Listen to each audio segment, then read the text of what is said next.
I haven't seen John today. He must be working. Okay, so we use must for obligations. He must be working. Wait, that doesn't make any sense. Oh well, let me play the next phrase without subtitles and I'll see if I can understand it. Why did you hide this from me? You should have told me. Okay, he said you should told me. I think I got this one. Why did you hide this from me? You should have told me. Oh, he said you should have told me. But I didn't hear that. If you have been learning English for a while, you have probably studied something called modal verbs. For example, you probably know that we use must for obligations, may, might, or could for possibilities, and should for suggestions, right? But did you know that there are more advanced ways to use these words in English? In this video, you are going to learn 3 advanced aspects of modal verbs. Take a look at these letters on the screen. Each letter refers to one of the advanced uses of modal verbs we will be discussing today. Can you guess what they stand for? So stick around until the end of this lesson because you will learn what these letters stand for and how to use modal verbs in a more advanced way. But before we start, in case you're new here, our main goal here at Real Life English is to guide you beyond the classroom so that you can understand anyone, be understood, and connect to the world. Just like our subscriber Diana, who has been learning something new with our videos every day. So if you want to feel confident with your English and become a citizen of the world, make sure you hit the subscribe button and bell down below so that you don't miss any of our new lessons. Number 1, deduction. To make a deduction means to reach a conclusion after thinking about the known facts. Let me tell you a bit about a girl named Sarah. Sarah has a brother Matt who is 2 years older than her. They have always gotten along well, but they've recently fallen out with each other. You see, Sarah was playing in her room with one of Matt's toys, one of his favourite superhero action figures. When Matt saw his sister playing with his toy, he got really angry, took the toy away from her and started yelling at her. Sarah then kicked her brother's leg and ran away.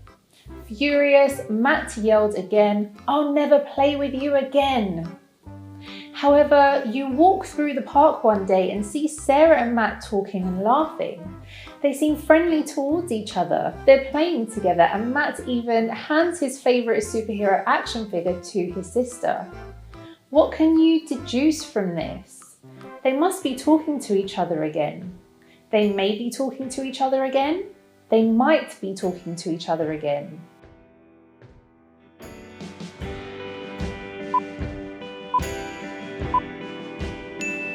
If you answered all of them, you are correct. We use must when we feel sure that something is true or it's the only realistic possibility.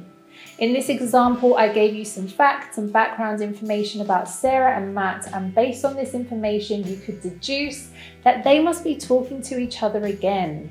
Options B and C are also correct. We use may or might to say that we think something is possible, but we're not sure. They have the same meaning, but may is a bit more formal than might. We can also use could instead of may or might. So the phrase here could be, Matt and Sarah could be talking to each other again. Here are more examples. John is usually very talkative, but today he's really quiet. He must be upset about something. I don't know why Jenny doesn't want to play with us. She might be sick. Bob should be here already. He may be stuck in traffic. Maria looks so happy. She could be in love. Now, if you feel sure that something is not possible, you can use the word can't. For example, are you telling me that Patricia passed the test without studying? That can't be true. They had a really nasty argument. They can't be talking to each other now. If you're the type of person who likes to think globally and learn about other cultures, we highly recommend you download our Real Life English app. With this app, you can have short English conversations with people from all over the world at the touch of a button. You can also improve your listening skills with our podcast, which comes with transcripts and vocabulary notes for you to follow along. You can download it for free at the Google Play or Apple App Stores, and you'll also find a link up here or down in the description below. Join our global community and become a citizen of the world by downloading the app now. Number 2, speculation about the past. To speculate means to guess possible answers when you do not have enough information to be certain. In the second part of this lesson, you're going to learn how to use modal verbs to speculate about the past. Now it's time for me to tell you a little bit about a young man named Jack Jackson. Jack Jackson lives in Jacksonville in an apartment on Jackson Street. He's a university student and his classes are in the morning. Jack lives alone with his dog Jackie, but there's a problem. Jack is not the most organised person. In fact, his house is really messy. There are always dirty dishes in the sink and things scattered all over the place. Today, Jack is really excited. His older brother is coming to visit him. His brother, John Jackson, is a very neat man. He loves to see everything clean and organised. He told Jack he would be arriving this morning. Since Jack has classes in the morning, he tells his brother to get the keys to the apartment from under the welcome mat. John Jackson arrives at Jack's place and has a shocking surprise. The place is a complete mess. Hours later, Jack gets home and greets his brother. Then he realizes that the whole apartment is clean and organized. What do you think happened? His brother should clean the apartment. His brother must have cleaned the apartment. His brother could clean the apartment.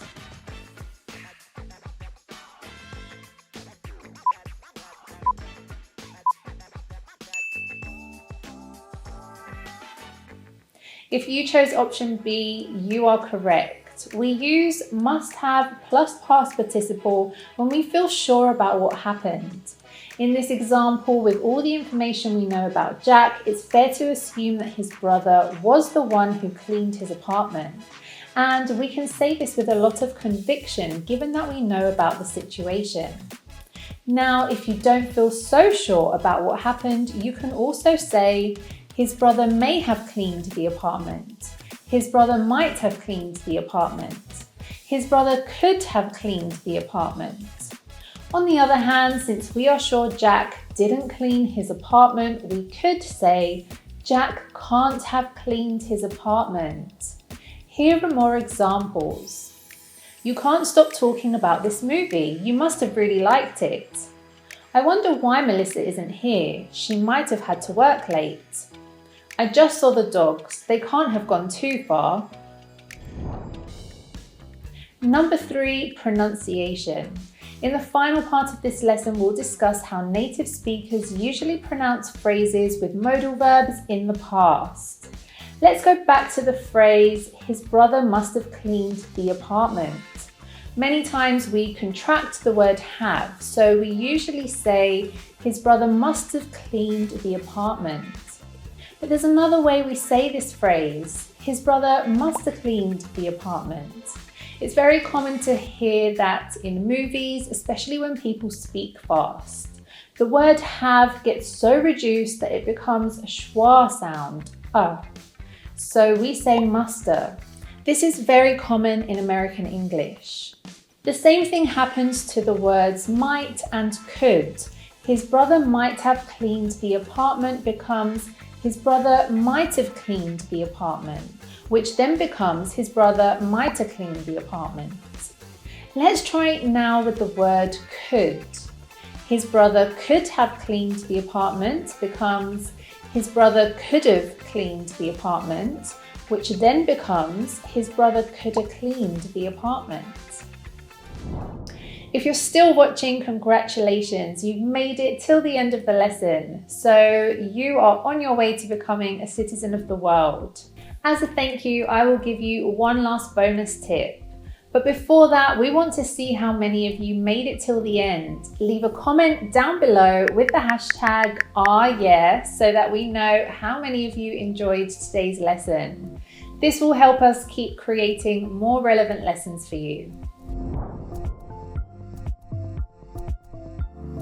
Now, the bonus tip has to do with the word should in the past. Do you remember the example at the beginning of the video when you tell someone that they should have done something?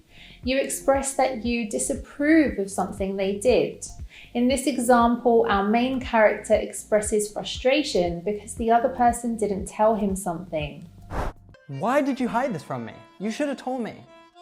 We also use should have plus participle to say that we regret something. To regret means to feel bad about something that you did or didn't do. Here are some examples. I failed the exam because I didn't prepare for it. I should have studied more. I didn't know it was going to rain so much. I should have taken an umbrella. Just like the other modal verbs, native speakers also reduce should have to shoulda. For example, I should have studied more. I should have taken an umbrella. So in this video, you learned 3 advanced aspects of modal verbs. Do you remember what these letters stand for? That's right, deduction, speculation about the past, and pronunciation.